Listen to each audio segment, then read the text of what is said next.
ఓం శ్రీ మహాగణపతియే నమః. ఓం శ్రీ మాత్రే నమః. రేపే ఫిబ్రవరి 8 ఏకాదశి మరియు శనివారం.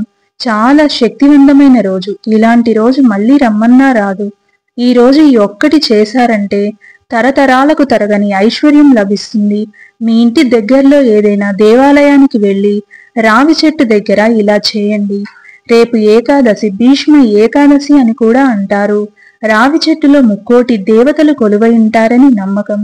రావి చెట్టు విశేషాలతో కూడుకున్నది. శాపాలు, దోషాలు, పూర్వజన్మ కర్మలను ఈ రావి చెట్టు తొలగించగలదు. అందుకు మీరు చేయవలసినది రావి చెట్టును పూజించడమే. అంతేకాకుండా ఇంట్లో రావి చెట్టు ఆకులను ఉంచి దానిపై నువ్వుల నూనెతో దీపం వెలిగించడం ద్వారా శాప, దోష, కర్మ ఫలితాలు ఉండవు. పూర్వజన్మ పాపాలు కూడా తొలగిపోతాయి.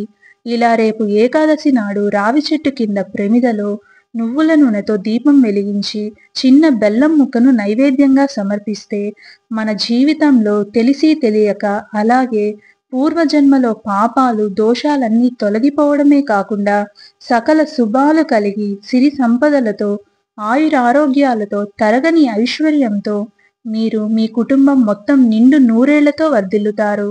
మీకు గనక వీడియో నచ్చినట్లయితే, ఉపయోగకరంగా ఉందనిపిస్తే తప్పకుండా లైక్ చేసి, అదేవిధంగా మా ఛానల్ని తప్పకుండా సబ్స్క్రైబ్ చేసుకోమని కోరుకుంటున్నాం.